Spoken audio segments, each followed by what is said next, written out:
Hi കൂട്ടുകാരെ, ഇന്ന് നമുക്ക് കോവയ്ക്ക കൊണ്ട് അടിപൊളി ഒരു മെഴുക്കുവരട്ടി ഉണ്ടാക്കി നോക്കിയാലോ. അതിനായിട്ട് നമുക്ക് കോവയ്ക്ക ഇതുപോലെ ചെറുതായിട്ട് അരിഞ്ഞെടുക്കണം. ചെറുതായിട്ട് ഒരുപാട് കട്ടി കൂടാതെ അരിഞ്ഞെടുക്കണം. കണ്ടോ, കോവയ്ക്ക പാത്രത്തിൽ കിടക്കുന്നുണ്ടോ? എന്ത് രസമാണ് കാണാൻ അല്ലേ. അപ്പൊ ഇത് നമുക്ക് അടിപൊളിയായിട്ട് ഉണ്ടാക്കിയെടുക്കാൻ പറ്റിയൊരു മെഴുക്കുവരട്ടിയാണ്. കൂട്ടുകാരെ, ഇത് ഉണ്ടാക്കാനായിട്ട് നമുക്ക് ഒരുപാട് സാധനങ്ങളൊന്നും വേണ്ട.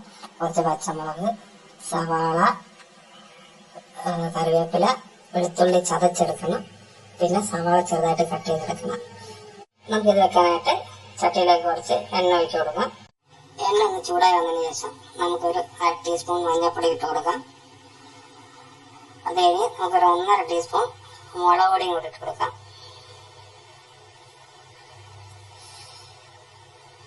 ഇനി നമുക്ക് നല്ലപോലെ ഒന്ന് ഇളക്കി കൊടുക്കാം. എല്ലാം ഒന്ന് കലങ്ങി ഒന്ന് മിക്സ് ആയിട്ട് വരണം. ഇനി നമുക്കിതിലേക്ക് നമ്മൾ അരിഞ്ഞു വെച്ച കോവയ്ക്ക ഇട്ട് കൊടുക്കാം. കോവയ്ക്ക ഇതുപോലെ ചെറുതായിട്ട് അരിഞ്ഞെടുക്കണം. ഒരുപാട് കനം വരാൻ പാടില്ല. കനം വന്നു കഴിഞ്ഞാൽ വെന്ത് കിട്ടാൻ കുറച്ച് പാടാണ്. ഇനി നമുക്ക് നല്ലപോലെ ഒന്ന് മിക്സ് ആക്കി കൊടുക്കാം. ഇത് നമ്മൾ ആദ്യം ഇട്ട മഞ്ഞപ്പൊടിയും മുളക് പൊടിയും എല്ലാം കൂടി ഇതിലൊന്ന് മിക്സ് ആയിട്ട് പിടിച്ചു വരണം. മിക്സായി പിടിച്ചു വന്നിട്ടുണ്ട്. ഇനി നമുക്ക് ഇതിലേക്ക് അരിഞ്ഞു വെച്ച പച്ചമുളകും സവാളയും കറിവേപ്പില അതുപോലെ വെളുത്തുള്ളി കൂടെ ഇട്ട് കൊടുക്കാം. ഇനി നമുക്ക് ഇതിലേക്ക് കുറച്ച് ഉപ്പും കൂടി ഇട്ട് കൊടുക്കാം. ഉപ്പ് ആവശ്യത്തിന് മതി. ഇനി നമുക്കിതൊന്ന് ഇളക്കി കൊടുക്കാം. നല്ലപോലെ ഒന്ന് എല്ലായിടത്തും ഒന്ന് പിടിച്ച് മിക്സായി കിട്ടണം. നല്ലപോലെ ഒന്ന് ഇളക്കി കൊടുക്കാം. നല്ലപോലെ മിക്സ് ആയിട്ടുണ്ട്. ഇനി നമുക്കിതൊന്ന് അടച്ചു വയ്ക്കാം. ഇനി നമുക്ക് നമ്മുടെ മെഴുക്കുവരട്ടി ഒന്ന് തുറന്നു നോക്കാം.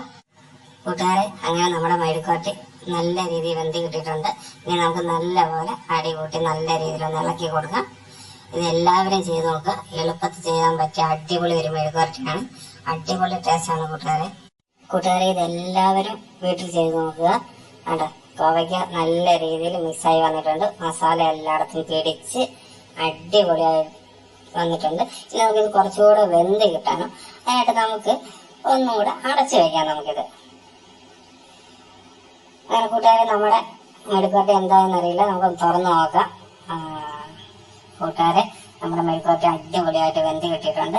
ഇനി നമുക്ക് നല്ല രീതിയിലൊന്ന് ഇളക്കി കൊടുക്കാം. കൂട്ടുകാരെ, അങ്ങനെ നമ്മൾ കോവയ്ക്ക മെഴുക്കുവരട്ടി മസാല എല്ലാം പിടിച്ച് അടിപൊളിയായിട്ട് വെന്ത് റെഡിയായി വന്നിട്ടുണ്ട്. കുറച്ച് സാധനങ്ങൾ കൊണ്ട് വളരെ എളുപ്പത്തിൽ ചെയ്തെടുക്കാൻ പറ്റിയ ഒരു അടിപൊളി കോവയ്ക്ക മെഴുക്കുവരട്ടിയാണിത്. കൂട്ടുകാരെ, നിങ്ങൾക്ക് ഈ വീഡിയോ ഇഷ്ടമായ ലൈക്ക് ചെയ്യുക, ഷെയർ ചെയ്യുക, ഈ ചാനൽ സബ്സ്ക്രൈബ് ചെയ്യുക.